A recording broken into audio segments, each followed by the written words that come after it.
Morning guys, today మనం physics and chemistry నుంచి కొన్ని ప్రాక్టీస్ బిట్స్ అయితే చేద్దాము. ఫస్ట్ బిట్, క్రింది వానిలో సరైనది ఏది? ఎక్కువగా మనకి ఇప్పుడు సరైనది ఏది, సరికానిది ఏది అని ఎక్కువగా అడుగుతున్నాడు. కాబట్టి మనం ఇలాంటి కొన్ని ప్రాక్టీస్ బిట్స్ చేస్తే మనకు కొంచెం ఎగ్జామ్లో ఈజీ అయ్యే అవకాశం ఉంది.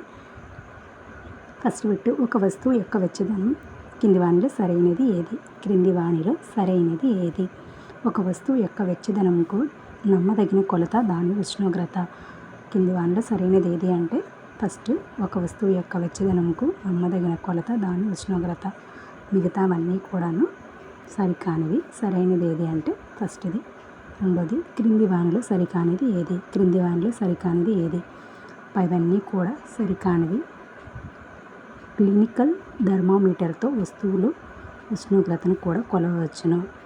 క్లినికల్ థర్మామీటర్తో వస్తువుల ఉష్ణోగ్రతను కూడా కొలవచ్చు అనేది సరికానిది.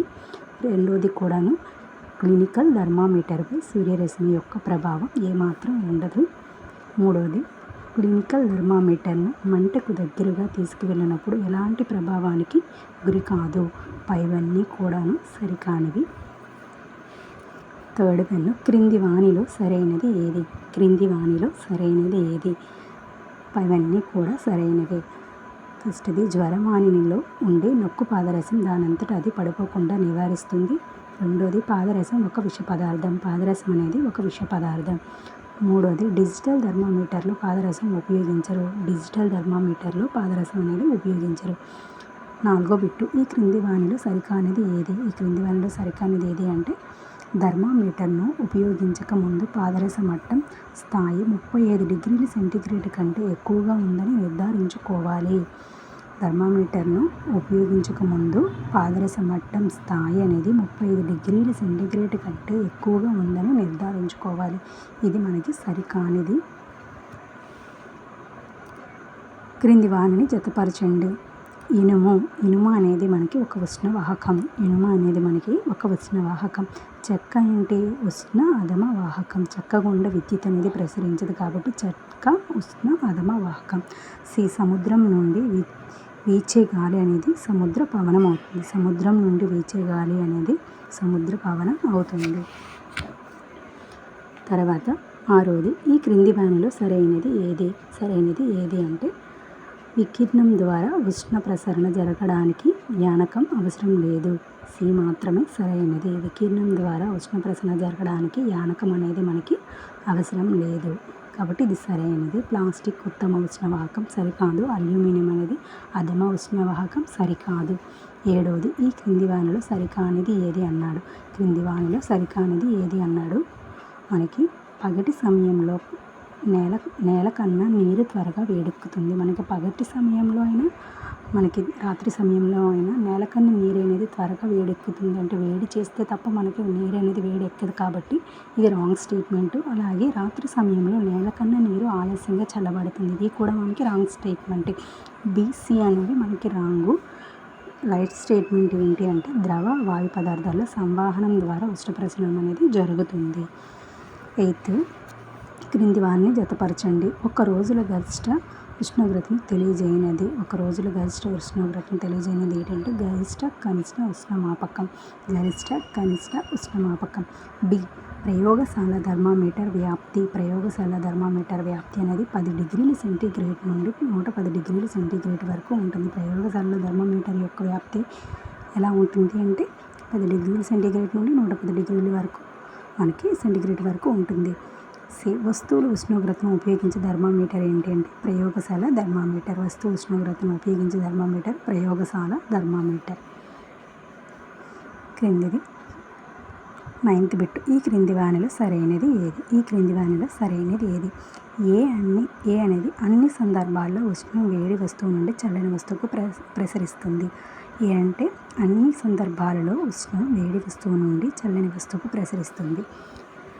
తర్వాత సాధారణంగా ఘన పదార్థాలలో ఉష్ణ వాహన విధానంలో ఉష్ణం బదిలీ అవుతుంది. మనకి సాధారణంగా ఘన పదార్థాల్లో ఉష్ణ వాహన విధానంలో ఉష్ణం అనేది బదిలీ అవుతుందని ఇచ్చాడు. నీరు అధమ ఉష్ణవాహకం. ఏ, బి, సి 3 కూడా మనకి సరైన స్టేట్మెంట్. నీరు అనేది అధమ ఉష్ణవాహకం కాబట్టి 3 కూడా మనకు సరైనవి. 10వ ఈ క్రింది వానిలో సరికానిది ఏది? ఈ క్రింది వానిలో సరికానిది ఏది అంటే బి ఉంది సి. రాగి అధమ ఉష్ణవాహకం, గాలి ఉత్తమ ఉష్ణవాహకం. ఈ 2 కూడా మనకి సరికానివి. ఏ అనేది సరైనది. ఉష్ణవాహకాలు ఉష్ణాన్ని తమ గుండా సులభంగా ప్రసరింపచేస్తాయి. ఉష్ణవాహకాలు ఉష్ణాన్ని తమ గుండా సులభంగా ప్రసరింపచేస్తాయి. 11వ క్రింది వానిని జతపరచండి. క్లినికల్ థర్మామీటర్పై ఉండే స్కేలు. క్లినికల్ థర్మామీటర్పై ఉండే స్కేలు అంటే సెల్సియస్ స్కేలు. అలాగే మానవ శరీర ఉష్ణోగ్రత కొలిచే థర్మామీటర్ అంటే క్లినికల్ థర్మామీటర్. మానవ ఉష్ణోగ్రతను కొలిచే థర్మామీటర్ క్లినికల్ థర్మామీటర్. క్లినికల్ థర్మామీటర్లో ఉపయోగించే ద్రవం ఏది అంటే పాదరసం. క్లినికల్ థర్మామీటర్ వ్యాప్తి 35 డిగ్రీ సెంటీగ్రేడ్ నుండి 42 డిగ్రీల సెంటీగ్రేడ్ వరకు. క్లినికల్ థర్మామీటర్ వ్యాప్తి అనేది 35 డిగ్రీల సెంటీగ్రేడ్ నుండి 42 డిగ్రీల సెంటీగ్రేడ్ వరకు ఉంటుంది. 12వ ఈ క్రింది వానిని జతపరచండి. మానవ శరీర సాధారణ ఉష్ణోగ్రత 37 డిగ్రీల సెంటీగ్రేడ్. క్లినికల్ థర్మామీటర్ జ్వరమాపిని. క్లినికల్ థర్మామీటర్ అనేది మనకి జ్వరమాపిని. ఉష్ణోగ్రత యొక్క ప్రమాణం ఏంటి అంటే Celsius 0 degree centigrade. 0 degree Celsius, ఇక్కడ 0 సెల్సియస్ ఉంటుంది.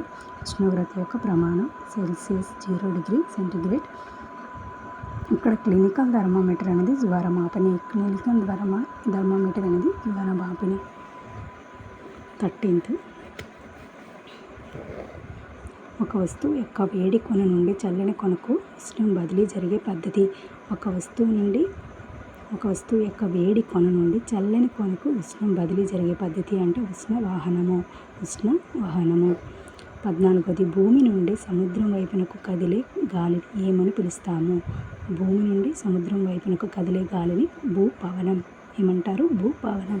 15వది ఈ క్రింది వానిలో సరైన వాక్యం ఏది అంటే పైవన్నీ కూడా సరైనవే. భూమి మరియు సూర్యుని మధ్య ఎటువంటి మాధ్యమం లేదు. రెండవది సూర్యుని నుండి వేడి మనకు ఉష్ణ వికిరణ ప్రక్రియ ద్వారా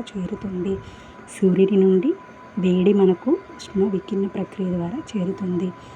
థర్డ్ది అన్ని వేడి వస్తువులు ఉష్ణాన్ని వికిరణం చెందిస్తాయి. అన్ని వేడి వస్తువులు అనేవి ఉష్ణాన్ని వికిరణం చెందిస్తాయి. పైవన్నీ కూడా మనకి సరైనవి. 16వది సూర్యుని నుండి ఉష్ణం భూమిని చేరుటకు సాధ్యం కాని ప్రక్రియ. సూర్యుని నుండి ఉష్ణం అనేది భూమిని చేరుటకు సాధ్యం కాని ప్రక్రియ అంటే ఆన్సర్ ఉష్ణ సంవాహనం. సాధ్యం కాదు కాబట్టి ఉష్ణ సంవాహనం. బి, సి 2 కూడా ఆన్సర్స్ అవుతాయి. 17వది క్రింది వానిలో సరికాని వాక్యం ఏది? క్రింది వానిలో సరికాని వాక్యం ఏది అంటే 17th పైవన్నీ కూడా మనకి సరికాని. ఉష్ణం ఏదైనా వస్తువుపై పడినప్పుడు పూర్తిగా పరావర్తనం చెందుతుంది. Wrong statement. ఇది కూడా ఉష్ణం ఏదైనా వస్తువుపై పడినప్పుడు ఆ వస్తువే వస్తువుచే పూర్తిగా గ్రహించబడుతుంది. ఉష్ణం ఏదైనా వస్తువుపై పడినప్పుడు ఆ వస్తువుచే పూర్తిగా గ్రహించబడుతుంది. ఇది కూడా రాంగు. 3వది ఉష్ణం యొక్క శోషించబడిన భాగం కారణంగా వస్తువు యొక్క ఉష్ణోగ్రత తగ్గుతుంది. ఉష్ణం యొక్క శోషించబడిన భాగం ఉష్ణమైతే ఏ భాగమైతే శోషించబడుతుందో ఆ భాగం కారణంగా వస్తువు ఉష్ణోగ్రత తగ్గుతుందని ఇచ్చాడు. సరికాదు. ఈ 3 స్టేట్మెంట్లు కూడా సరికానివి. 18వది ఈ క్రింది వానిలో సరైనది ఏది అని వచ్చాడు. వేసవిలో సాధారణంగా లేత రంగు దుస్తులను ధరించుటకు ఇష్టపడతాము. బి, శీతాకాలంలో మనం ఉన్ని దుస్తులను ఉపయోగిస్తాము. ఈ 2 కూడా సరైనవే. 19th 40 డిగ్రీల వద్ద ఉన్న ఇనుప బంతిని 40 డిగ్రీల వద్ద నీటిని కలిగి ఉన్న కప్పులో వేశారు. అప్పుడు ఉష్ణం ఇనుప బంతి నుండి నీటికి లేదా నీటి నుండి ఇనుప బంతికి ప్రవహించదు. ప్రవహించదు. 20 ఒక ఐస్ క్రీమ్ కప్పులో ఒక చెక్క చెంచా ముంచినప్పుడు దాని మరొక చివర ఒక ఐస్ క్రీమ్ కప్పులో ఒక చెంచా ఒక చెక్క చెంచా ముంచినప్పుడు దాని మరొక చివర చల్లగా మారదు. ఎటువంటి మార్పు అనేది ఉండదు, ఎందుకంటే చెక్క కాబట్టి. 21 సాధారణంగా స్టెయిన్లెస్ స్టీల్ పాత్రకు రాగి అడుగు భాగం ఇవ్వబడుతుంది. దీనికి కారణం బహుశా స్టెయిన్లెస్ స్టీల్ కంటే రాగి మంచి ఉష్ణవాహకం. సాధారణంగా స్టెయిన్లెస్ స్టీల్ పాత్రలకు రాగి అడుగు భాగం ఇవ్వబడుతుంది. ఎందుకు అంటే స్టెయిన్లెస్ స్టీల్ కంటే రాగి మంచి ఉష్ణవాహకం. 22 సెల్సియస్ స్కేల్ను రూపొందించిన వారు. అండర్స్ సెల్సియస్. ఈ క్రింది వానిలో సరైనది ఏది? ఆమ్లము అనే పదం ఎసిరే అనే గ్రీకు పదం నుండి వచ్చింది. ఇది రాంగ్ స్టేట్మెంట్. ఆమ్లము రుచిగా పుల్లగా ఉంటాయి. క్షారాలు తాకినప్పుడు జారే స్వభావాన్ని కలిగి ఉంటాయి. బి మరియు సి అనేవి సరైనవి. ఆమ్లాలు రుచిగా పుల్లగా ఉంటాయి. క్షారాలు తాకినప్పుడు జారే స్వభావాన్ని కలిగి ఉంటాయి. బి, సి అనేవి సరైనవి. 24 ఈ క్రింది వానిలో ఆమ్లము కలిగి ఉండు పదార్థం కానిది ఏది?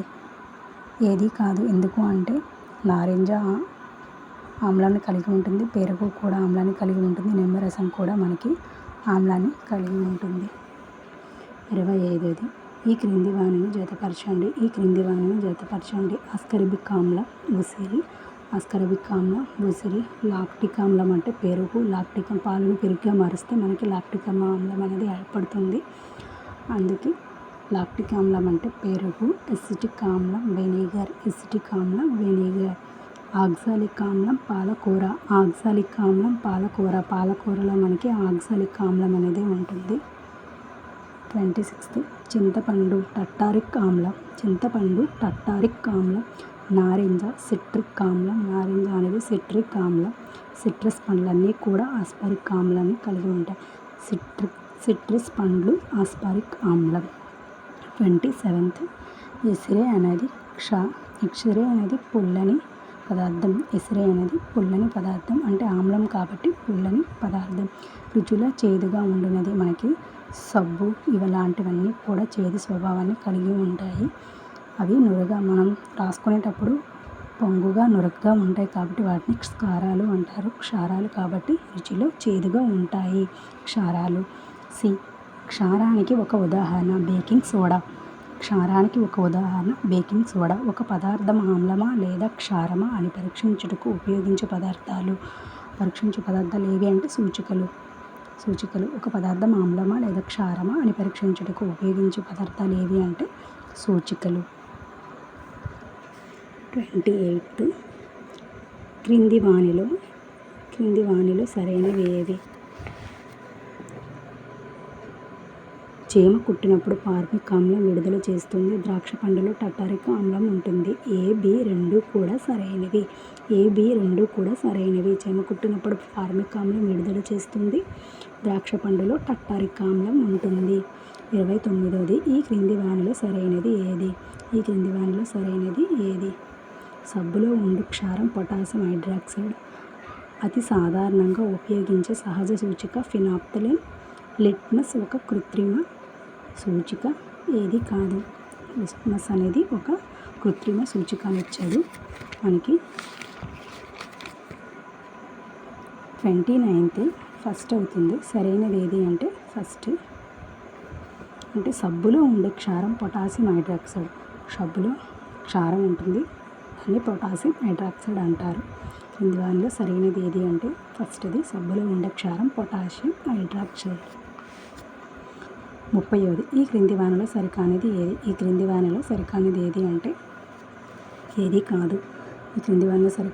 అంటే ఏది కాదు. లిట్మస్ సూచిక లైకేన్ల నుండి గ్రహించబడుతుంది. లిట్మస్ సూచిక అనేది లైకేన్ నుండి సంగ్రహించబడుతుంది. లిట్మస్ ఒక సహజ సూచిక.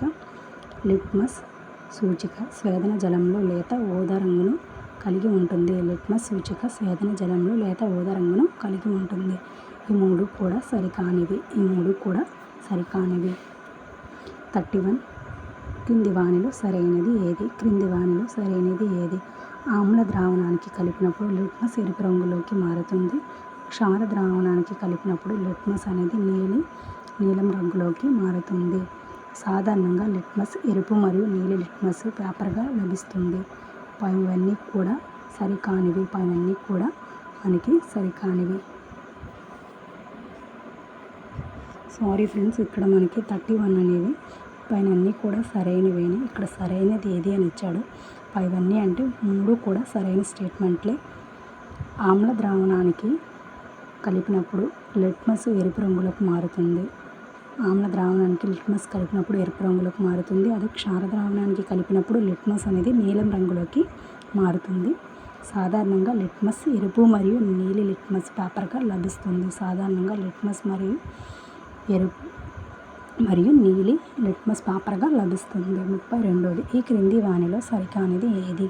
ఈ క్రింది వానిలో సరికానిది ఏది అన్నాడు.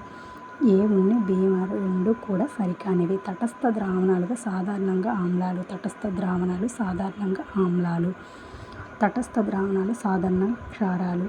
ఈ రెండు కూడా మనకి సరికానివి. తటస్థ ద్రావణాలు సాధారణంగా క్షారాలు, తటస్థ ద్రావణాలు సాధారణంగా ఆమ్లాలు. ఈ రెండు కూడా మనకి సరికాని స్టేట్మెంట్స్. 33. ఈ క్రింది వానిని జతపరచండి. ఈ క్రింది వానిని జతపరచండి. నిమ్మరసం అనేది మనకి నిమ్మరసం కాల్షియం హైడ్రాక్సైడ్, కాల్షియం హైడ్రాక్సైడ్. సబ్బు సోడియం హైడ్రాక్సైడ్, సబ్బు అనేది మనకి sodium hydroxide. Window cleaner ammonium hydroxide. మనం విండో క్లీనర్స్ని అంటే కిటికీలని, గాజు అద్దాలని క్లీన్ చేయడానికి ఉపయోగించే ఆక్సైడ్ ఏది అంటే హైడ్రాక్సైడ్, అమోనియం హైడ్రాక్సైడ్. అలాగే మిల్క్ ఆఫ్ మెగ్నీషియం అంటే magnesium hydroxide. Milk of magnesium అనేది మెగ్నీషియం హైడ్రాక్సైడ్. నిమ్మరసం అనేది కాల్షియం హైడ్రాక్సైడ్. సబ్బు sodium hydroxide. Window cleaner ammonium hydroxide. Milk of magnesium hydroxide. 34. క్రింది వానిలో సరైనది. క్రింది వానిలో సరైనది. మందార పువ్వు సూచిక ఆమ్ల ద్రావణంలో ముదురు గులాబీ మెజెంటా రంగుని ఇస్తుంది. మందార పువ్వు సూచిక ఆమ్ల ద్రావణంలో ముదురు గులాబీ మెజెంటా రంగుని ఇస్తుంది. మందార పువ్వు సూచిక క్షార ద్రావణంలో ఆకుపచ్చ రంగును ఇస్తుంది. సరైనది ఏది అంటే ఏబి రెండు కూడా సరైనవే. మందార పువ్వు అనేది సూచిక క్షార ద్రావణం ఆకుపచ్చ రంగు, అలాగే ఆమ్ల ద్రావణంలో ముదురు గులాబీ అంటే పింక్ కలర్ని మనకి ఇస్తుంది. కాబట్టి ఈ రెండు కూడా మనకి సరైనవే. 35. తటస్థ ద్రావణాలు అంటే ఎరుపు లేదా నీలి లిట్మస్లతో రంగు మారిన ద్రావణాలు. తటస్థ ద్రావణాలు అంటే ఎరుపు లేదా నీలి లిట్మస్లో రంగు మారని ద్రావణాలు. సున్నపు నీరు అంటే కాల్షియం హైడ్రాక్సైడ్, సున్నపు నీరు కాల్షియం హైడ్రాక్సైడ్. వెనిగర్ అంటే ఎసిటిక్ ఆమ్లం, వెనిగర్ ఎసిటిక్ ఆమ్లం. అంతే మనకి 35 బిట్స్.